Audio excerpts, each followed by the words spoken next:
Bonjour à toutes et à tous, j'espère que vous allez bien. Je suis heureuse de vous retrouver aujourd'hui dans Histoire de femmes, le podcast qui regorge de récits pour nous inspirer et nous sensibiliser.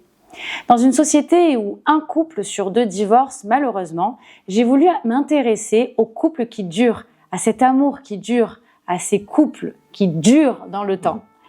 Et donc ce mois-ci, j'en ai interviewé plusieurs. J'ai interviewé Eva et Laurent, Isabelle, aujourd'hui Marlène, et dans un prochain épisode, ça sera Katja.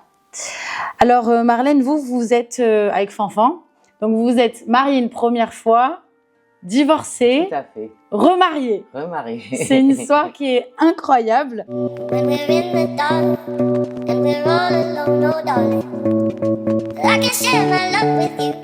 Raconte-moi ta première rencontre. J'ai connu Fanfan, donc mon mari. J'étais avec à l'aube de mes 24 ans. J'étais avec des amis au restaurant à la Plastière, parce qu'à l'époque, c'était le lieu phare des sorties le soir. Et il est arrivé, je l'avais déjà vu une ou deux fois en allant au cercle, également avec des amis. Il est arrivé, il s'est assis à la table, juste pour dire deux mots. Et lui, je sais après, il m'a dit qu'il m'avait un petit peu dans le collimateur. Et ce petit coquin, qu'est-ce qu'il a fait? Il a fait tomber son briquet par terre parce que j'étais en jupe pour aller regarder mes jambes. C'est un coquin. Oui. Et il a flashé. Et du coup, après, petit à petit, comme j'habitais dans le centre-ville, on sortait beaucoup à la Plastière, donc, et petit à petit, un soir, il était là avec aussi des amis. Moi, j'étais avec mes amis. Il a demandé à Crouzia son Harley et il m'a emmené faire une balade sur la corniche à fond la caisse. J'ai dit jamais plus je monte avec toi en moto. Et de là a commencé notre histoire. Et donc qu'est-ce qui t'a attiré chez lui? Ce qui m'a attiré chez lui déjà, c'est faut savoir qu'on a 15 ans d'écart. Donc c'était un homme, voilà. J'avais 24 ans, lui il en avait 39. Et déjà moi, les jeunes de mon âge, je me suis jamais trop intéressée, ou alors ça a duré très peu de temps, quoi. Et c'est sa maturité, déjà, c'était un homme accompli, quoi. Et c'est surtout ça qui m'a attirée chez lui, en dehors de son physique, quoi. Et du coup, vous êtes mariés au bout de combien de temps après? Alors, on s'est mariés quand même un petit peu plus tard, parce qu'en fait, pour se marier, je lui ai mis un petit peu le couteau sous la gorge. Racontez-nous. Parce que vu la différence d'âge, lui, il voulait un enfant assez rapidement. Malheureusement, on a dû faire appel à la PMA. D'accord. Parce que on avait des problèmes tous les deux, après avoir passé tous les examens. Mais il ne voulait pas se marier, il n'avait jamais voulu se marier. Donc je lui ai dit, écoute, c'est simple, si ça marche et que je suis enceinte, je n'irai pas à la mairie et à l'église avec le ventre comme ça. Donc l'enfant ne portera pas ton nom, il ne portera que le mien. Donc tu ne vas pas avoir le choix. Et du coup, il a cédé, il a dit oui. Ah ça c'est des... Mais le mariage, c'est des bonnes astuces, hein, le mariage s'est fait en 2 temps. Alors raconte. Parce qu'il fallait dire à personne. Pourquoi? Il aime pas le monde, c'est un sauvage, Fanfan. Oui, d'ailleurs, c'est pour ça qu'il n'est pas venu. C'est pour ça qu'il est là aujourd'hui, tellement il a stressé, ça le rendait malade. Donc en fait, on s'est mariés au mois de mai à la mairie. Donc combien de temps après On s'est mariés en 91. En mai 91, on s'est mariés. Puisqu'Erika est née en juin 92. D'accord. Et donc, c'était combien de temps après votre rencontre? Parce que... à peu près 91, j'avais quel âge? Ouais, 5 ans après notre rencontre. D'accord. À peu près, ouais. D'accord. Parce qu'il a fallu travailler au corps, quoi. Mais on a bataillé 3 ans pour avoir Erika, ma première fille, donc... Voilà. Donc, du coup, on est allé à la mairie, sans rien dire à personne, ni à mes parents, ni à personne. J'ai dit, OK, on fait comme ça, que si... tu me permets au moins de faire l'église, parce que moi j'y tenais, et au moins qu'il y ait mes parents, quoi. Et c'est ce qu'on a fait, l'église on l'a fait au mois de juillet. D'accord. Et ce parcours de PMA justement, c'était une question qui n'était pas prévue, mais je ne le savais pas. Est-ce que ça a fragilisé votre couple? Pas du tout, parce que c'était un enfant qu'on désirait tous les deux. Donc au contraire, ça a soudé notre couple, quoi, encore plus, quoi, à ce moment-là. Et donc après, vous êtes séparés. Donc d'abord, vous avez eu Erika, un deuxième Lucas, et vous êtes séparés au bout de combien de temps? On s'est séparés, Lucas avait 3 ans, Erika avait 5 ans. Et qu'est-ce qui allait plus? Il a un caractère très difficile. D'accord. Moi, j'étais une personne, j'adorais les amis, j'adorais les gens, j'adorais sortir, voir du monde. Lui était à l'opposé, mais son plus gros problème, attention, moi aussi j'avais ma part de choses, hein, c'est que c'était un jaloux maladif. D'accord. Et en fait, j'ai eu un gros pépin de santé. D'accord. J'ai fait une grosse hémorragie où j'ai failli y rester. Ça m'a pris 6 mois pour me relever, pour arriver à remanger toute seule, à remarcher. Et au bout de 6 mois, une fois que j'ai commencé à aller mieux, je me suis dit, Marlène, la vie, elle tient qu'à un fil. Tu peux pas rester dans une prison dorée. C'est pas ça la vie, quoi. Et un jour, j'ai tapé du poing sur la table, j'ai dit, on divorce. Il a réagi comment? Très, très mal. Ouais. Très, très mal. Ça a été très difficile. Et comment tu as préparé? Enfin, je veux dire, donc ça faisait un moment que ça n'allait plus, il y a eu cette épreuve-là. Et est-ce que tu avais préparé le divorce? Est-ce que tu avais pris un avocat? Pas du tout. Juste Je suis partie. Une main devant, une main derrière. Je voulais prendre mes enfants, il n'en était pas question. D'accord. Et c'est-à-dire? Pour lui, il n'en était pas question. Donc du coup, vous avez fait comment? Je suis partie, je suis allée un peu chez ma mère, après je suis allée un peu chez des amis, parce que du coup, il m'avait fait arrêter de travailler. Donc du coup, je suis partie une main devant, une main derrière, quoi. Donc tu es partie seule sans tes enfants? Seule sans mes enfants. Pendant combien de temps? J'ai pleuré pendant 5 ans. Pendant 5 ans, tu les as pas vus? Non, je les ai vus, mais j'ai pleuré de ne pas avoir mes enfants pendant 5 ans, quoi. Et vous vous étiez organisé comment? Alors, c'était pas un garçon gentil quand il se passait des choses comme ça, mais pourquoi? Mais c'est parce qu'en fait, il m'aimait tellement fort que il y a la haine, la rage, Bien la sûr. colère qui a pris le dessus, quoi. Bien sûr. J'ai pris un avocat, mon père m'a assisté, il m'a dit, écoute, ne déterre pas la hache de guerre, de toute façon tu n'en as pas les moyens, tu n'as pas de logement, tu n'as pas de boulot. Et Fanfan risque de déterrer la hache, lui, et ça va être très mauvais, et pour toi, et pour les enfants. Bien sûr. Donc, faut faire ce qu'il faut, quoi. Donc, il n'était pas question que je les prenne les enfants. Donc, je les voyais un week-end sur 2, quand tout allait bien, et la moitié des vacances scolaires. Pendant 5 ans. Pendant 5 ans. Et comment tu as tenu J'ai fait une grosse dépression.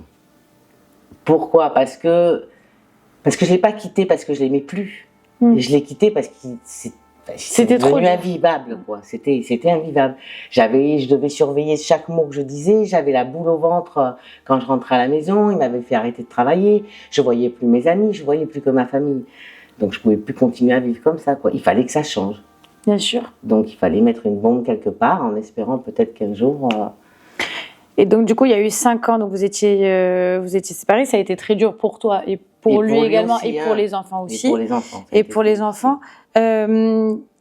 Comment vous êtes retrouvés du coup après tout ça? En fait, le lien n'a jamais été cassé parce que d'abord quand il y a des enfants, tu peux pas casser le lien, quoi. Hein.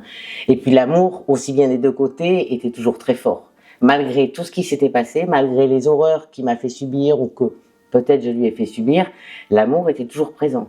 Bien sûr. Malgré que chacun, on a eu des aventures pendant notre divorce, l'amour était toujours là. Et en fait, quand il y a les enfants, tu es obligé de te voir. Et les enfants ont voulu commencer à nager et donc à faire des compétitions.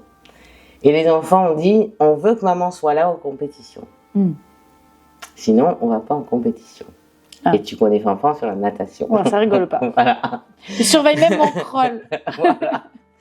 Donc du coup, petit à petit, ça nous a permis donc j'ai été autorisée à aller aux compétitions avec les enfants et tout, à nous parler beaucoup plus calmement et pas dans les cris, dans la colère et petit à petit comme ça. Et puis les enfants, voyant qu'on arrivait à s'asseoir à côté, à se parler. À chaque fois, à Noël, pendant 2-3 ans, qu'est-ce que vous voulez en premier sur la liste? C'était que vous vous remettiez ensemble. Donc un jour, les choses étant apaisées, on s'est dit, pourquoi pas essayer, quoi. Mais on n'a plus le droit à l'erreur. Pour les enfants, on ne peut pas se permettre de se rater. Et depuis, d'ailleurs, vous n'êtes pas raté. Hein. Parce que là, ça fait combien d'années? Là, ça fait 20 ans qu'on s'est remis ensemble. On s'est remis ensemble, j'avais 38 ans. Et donc, comment vous avez dépassé tout ça? Qu'est-ce que tu conseilles, tu vois, justement, aux couples qui se sont séparés ou justement, quand tu te sépares, tu as cette phase, alors moi j'aime pas dire ça, de conflit. Il y a de toujours couple. des Ah ben, mais c'est un peu dur parce qu'il faut être deux aussi pour pas Oui. qu'il y ait de conflit. Enfin, tu vois, et quand il y en a un qui fout le bordel et que l'autre est calme, on dit toujours il y a un conflit parental. Oui, enfin, oui, mais pour être aligné, apaisé, qu'est-ce que tu conseilles au couple justement? Parce qu'au final, vous avez passé ça, vous êtes même remis ensemble. Donc, qu'est-ce que tu leur conseilles à ces couples-là? Déjà, la communication dans un couple, c'est primordial. Il faut jamais laisser quelque chose qui te ronge, qui te fait du mal, prendre des proportions inappropriées, parce qu'un jour, le moindre truc, ça va faire une goutte d'eau qui va faire tout éclater. Et malheureusement, quand ça pète, quand c'est une bombe, ben, c'est tout en désordonné et ça peut faire très mal. Ça peut laisser des traces aussi qui t'empêchent de revenir en arrière. Et prendre du recul, beaucoup de recul et la communication. Mais ça peut venir, les conflits ça arrive, mais tant qu'il y a des sentiments de part et d'autre, rien n'est perdu.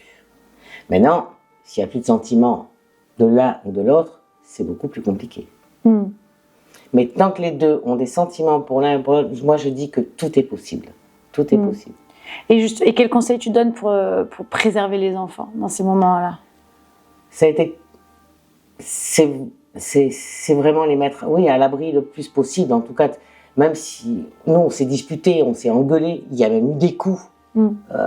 Malheureusement, lui, la gifle, je l'ai reçue devant les enfants. C'est de les protéger au maximum. Mais les histoires d'adultes doivent rester avec les adultes, quoi. C'est facile à dire, c'est pas facile à faire. C'est vraiment pas facile à faire. Non, bien sûr. Et ne pas dire du mal. Parce que souvent, l'un ou l'autre, ou les deux parents, tellement ils ont la haine et la colère, quand ils ont leurs enfants avec eux, ils ont tendance à critiquer et à dénigrer leurs parents. Ça, c'est interdit. Ah, ça, c'est terrible. C'est interdit. Et il y en a combien qui le font? Bien sûr, qui prennent les enfants en otage. En otage. Pourquoi? Parce que les enfants, dans un couple comme ça, c'est la ficelle qui est facile à tirer. Et tu tires, il y a la victime en face, et tu utilises les enfants. C'est un moyen, quoi, c'est une ficelle sur laquelle tu joues, parce que c'est surtout pour une mère, c'est ses enfants, c'est tout, quoi. Donc c'est facile de jouer là-dessus. Et du coup, justement, comment tu as fait pour pardonner? Parce que vous vous êtes fait du mal mutuellement. Comment tu as fait pour passer ça? L'amour était plus fort. L'amour était plus fort. L'amour était plus fort. Pas de rancune, de rien. Non, on en parle encore aujourd'hui. Il a de temps en temps des démons, ces démons qui reviennent, mais on a tous les deux une lanterne rouge. Parce qu'on sait par quoi on est passé. Et on sait que si on va trop loin, après on peut aller encore plus loin. Donc à un moment, c'est stop, quoi. Faut s'arrêter, quoi. Bien sûr. Qu'est-ce que tu dirais à ceux qui pensent qu'on ne peut pas aimer la personne deux fois? C'est vrai qu'on n'aime pas deux fois. Moi, on aime toujours. On aime toujours. On aime toujours. On aime toujours. Même si l'amour, à un moment, comme ça a été le cas pour nous, est plus enfoui en nous, en fait, l'amour a toujours été là. Donc, on aime toujours. On aime toujours. Et c'est ce qui fait qu'on a pu recréer quelque chose tous les deux. Et se remarier. Et se remarier, du coup, c'est ça. Donc, vous êtes remariés combien de temps après? 15 ans après. 15 ans après. Mais alors, Et là, vous avez fait la fête ou pas? On a fait juste... En fait, on aurait pu se marier avant, parce qu'on l'avait, les enfants voulaient. Mais les enfants voulaient aussi être nos témoins. D'accord. Donc, on a attendu qu'ils aient 18 ans. Qu'ils aient 18 ans. Alors, 18 ans, on ne l'a pas fait tout de suite. Et on s'est remariés en 2018, on s'est remariés. Incroyable. Voilà. Et les enfants étaient nos témoins. Incroyable. Et ils ont bien pleuré. Tu m'étonnes. C'était trop mimi, surtout Lucas. Tu m'étonnes. Et qu'est-ce que tu penses de la société aujourd'hui, puisqu'on a malheureusement un couple sur deux qui termine par un divorce? Ça, c'est 46% des couples, des mariages qui terminent par un divorce. On termine par cette question. Qu'est-ce que tu penses? Pourquoi, à ton avis? Selon toi? Selon moi, les jeunes, parce que ils s'engagent beaucoup moins. Ils se disent, à mon avis... Oui, selon toi. Vraiment, c'est selon toi. Bon, c'est cette personne aujourd'hui. Si ça ne marche pas, dans 2 ans, dans 3 ans, c'est pas grave, on change. Moi, je vois pas les choses comme ça, quoi. Si on s'engage, tout peut arriver. On sait jamais ce que sera demain. Mais c'est pas avec cette idée de c'est pas grave, on peut changer, quoi. Ok. Merci beaucoup. pour ton témoignage aujourd'hui. Merci beaucoup. Ça m'a fait plaisir de témoigner pour toi. Merci beaucoup. Merci. Il n'existe pas de statistiques officielles sur le nombre de couples qui divorcent et se remettent ensemble. Ça concerne seulement 1 à 2% des couples, donc qui se séparent et se remettent ensemble. Dans la majorité des cas, les couples divorcés se mettent en couple avec une autre personne.